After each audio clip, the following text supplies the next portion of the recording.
Hi ma'am. 370 lang pala kuya. 370 lang. Sige po. Ito po. Wala kasi akong barya ma'am eh. Wala? Oo. Kakabiyay ko pa lang. Sige po. Ayan. So yung rate nito nasa 128 pesos.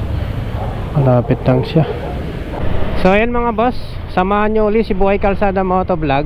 Try natin bumiyay ng 8 oras lang kung magkano ba yung kikitay natin dito. So kumbaga papasok tayo sa sa isang company na 8 oras lang yung natin, yung trabaho natin. So, titingnan natin guys kung magkano ba talaga pag 8 oras lang yung biyahe natin kay Lalamove. Yan, abangan nyo yan mga boss, lalong lalo na sa mga balak pumasok kay Lalamove. So bibiyahe tayo ng 8 oras. So ayan, lumabas tayo ngayon 9:43 ng umaga. So ayun, dyan lang kayo mga boss. Bibiyahe muna si Buhay Kalsada Motovlog. Samahan nyo ko ulit sa araw na to. A few moments later. Magkano lahat? 503. Dito ba kayo? Okay na to sir. Thank you po. A few moments later. Miss Vilma Jean Raymond po. Okay, ito lang po. Sige po, thank you.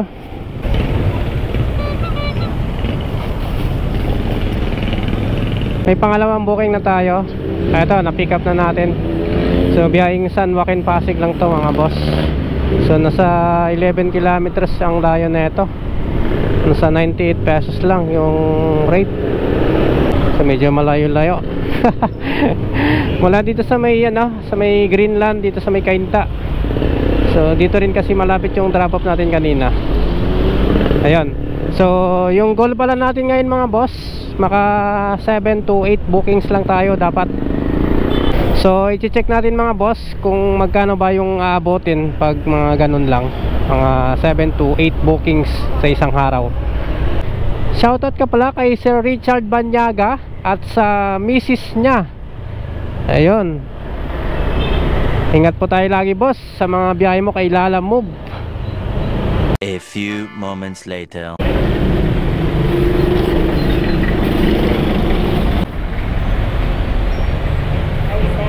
Hi ma'am. 98 lang. Okay na po. Thank you. Thank you po. 12 pesos yung tip natin.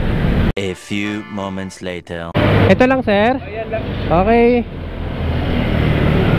Yun. Hoy, may sobra pa sir ah. 98 lang yun eh. Okay na po.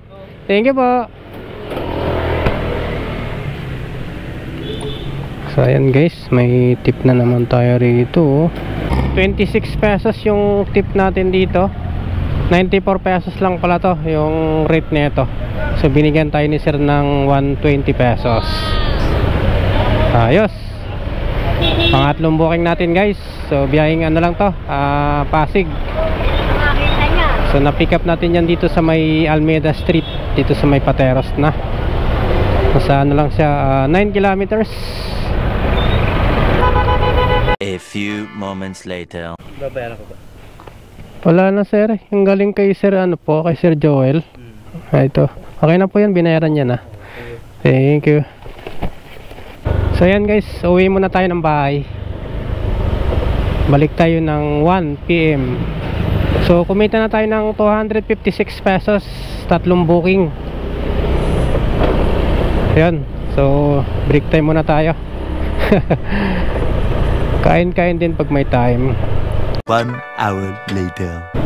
So ayan mga boss, ito kakalabas lang natin, alauna. So may nakuha agad tayong booking mga boss dito sa may natin, sa may suki natin. Malaki-laking abono ulit dito. Ayan, dito sa may Ubas Street. So malayo-layo yung biyahe natin ngayon mga boss. Biyaheng ano to, South Caloocan.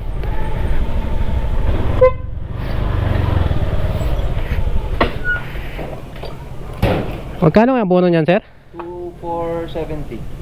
Paano mo na, sir? Okay. Dating gawi. Tinggawi. 1, 2, 3. Okay. Okay. Thank you. Thank you. So ayan guys, na-pick up na natin yung pang-apat na booking natin. Ayan. So biyaheng South Caloocan to mga boss. Yung rate na ito mga boss nasa 244 pesos. Tapos yung abono nasa 2,470 pesos. So sukay ko naman to si sir. Kaya kahit malaki, ayos lang. 1 hour later. Di ba yung magkano yung SS 2,470? 2,470 plus 244. Ito yung 2,4. ano lang, 2,3 pa lang to.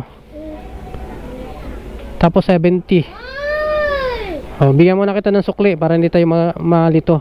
Oh, ito sir yung 30 pesos mo. Sa shipping fee na lang po, 244 lang. Pinga akong ano yan, 700. 700? 700. Sarado mo ng 300? Oh. Ayun. A few moments later. Anong item to sir? Ayun na ba nga item yan? Sige, okay lang. Mukhang ano eh. Oh. Mukhang umakalog-kalog eh. 200 ano? Okay na? Okay. Thank you sir, thank you. Abono siya 200.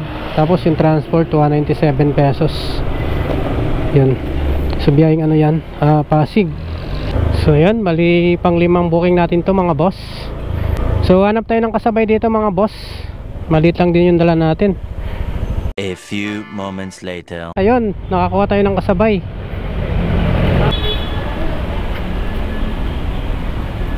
Ma'am, Lala move. Kapapunta niya. Sa ano po? Pacific Building sa may Ortigas, San Miguel Avenue. Sige sir, ito po. Okay. Bali gagawin ng 200. ASAP po kailangan ma-deliver po agad. Opo, sige ma'am. Po sanang masabayan. Okay, sige po. Ano na lang sir? Sige po. Ito ma'am. Sige po. So yan guys, ituloy yung dala natin, no? Ayan, rush daw to. Ginawang 200 yung shipping fee. Ayan, no? So deliver na agad natin to kasi madadaanan naman to. So yan guys, bali ang biyahe nito dito lang sa may Ortigas, dito sa may San Miguel Avenue. Ayun. So ayos. Deliver na natin to guys kasi kailangan daw eh. Kaya ginawang 200 yung shipping fee. Hindi na daw kailangan, wag na daw sabayan. Hindi alam ni ma'am may kasabay na. Ayun, ayos to. A few moments later. So yan guys, magandang balita. Ibabalik natin yung item, yung sobre na dala natin, yung papuntang Ortigas sana. Hindi na daw ipapadala. Bali, ayaw na ata. So ibabalik natin sa pinikapan natin mga boss. So yung binayad nilang 200, akin na daw. Ayos. Ayan, ito pabalik tayo dun sa pinikapan natin. Buti hindi pa tayo nakalayo.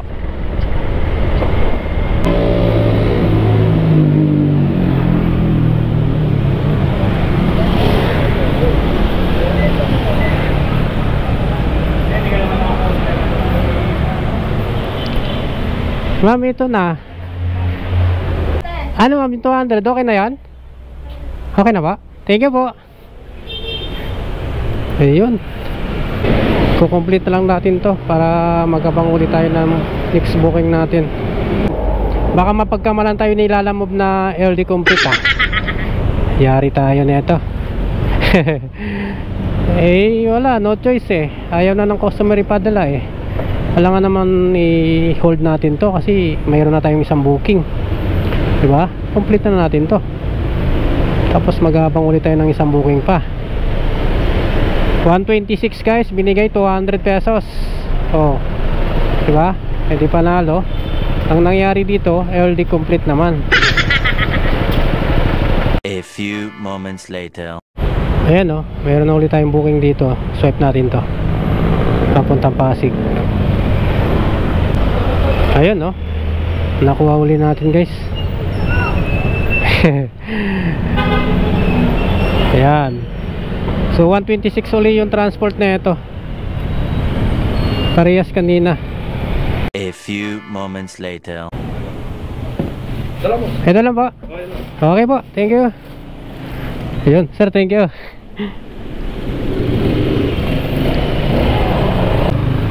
Pang 7 booking natin guys. So 126 pesos lang yan. Di bali, nakabawi naman tayo kanina eh. Yung pang-6 na booking natin na pinalik natin. 200 pesos yun. So ayun, balikan ko na lang uli kayo mga boss pag nasa unang drop off na tayo. Mahaba-habang biyahe pa to. 1 hour later.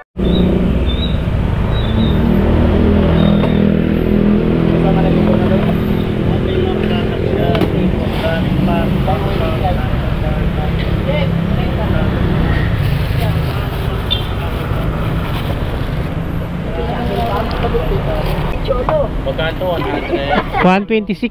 biyahe, Thank you boss. biyahe din. Tapos sabihin ko, sana, jawa na. Okay. Next natin yung sa may Kainta.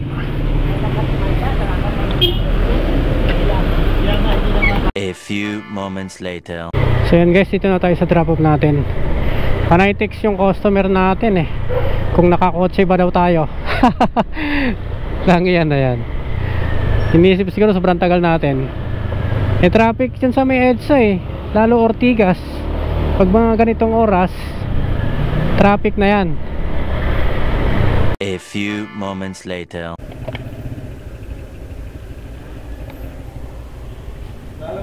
Hi sir. Hi. Ano lang sir? Kano nga to? 397 lang. Hindi, tanda ko na, bilo lang. Ha? Okay na so? Thank you. Sige sir, thank you po. So ayan guys, okay na yung delivery natin dito sa may St. Joseph. Ayun, naka 7 booking tayo mga boss. 822 pesos. Ayun. So time check is 5 PM. Ayun, saktong alas 5 mga boss. Lumabas tayo kanina 9:43 ng umaga. Ayun. So kulang-kulang 8 oras lang yung biyahe natin mga boss. Umuwi pa tayo sa bahay kanina nung tanghali. Kumain tayo, tapos alaw na tayo bumalik. Yun, galing yung biyahe natin ngayon mga boss. Ayan no, 822 pesos. Bali yung goal natin 8 oras, tapos 7 booking lang sa isang araw. Panalo ka na. Kaya ito ngayon kulang 8 oras, 7 booking, naka 822 pesos na tayo. Hindi pa kasama yung mga tip na binigay ng customer kanina. Tapos dun sa 200 pesos. Ayun. So panalo na tayo mga boss. Okay, so ito na yung kinita natin. Bali 800, 900, 940. Yan. Ito yung kinita natin. Bali yung nasa may ano natin, sa may goal natin, 822 pesos. Pero ito yung kinita natin. Ayan, 940 pesos. Mula 9:43 hanggang 5 PM lang yung biyahe natin. So yan, diba? Ayos. So ayun mga boss, muling magpapaalam si Boy Calzada Motovlog. Maraming salamat po sa pagsama sa akin sa araw na to. Ayun, sa mga subscriber natin, maraming salamat po sa inyong muli. Boy Calzada Motovlog, it's time to signing off. Hanggang sa muli. See you my next vlog.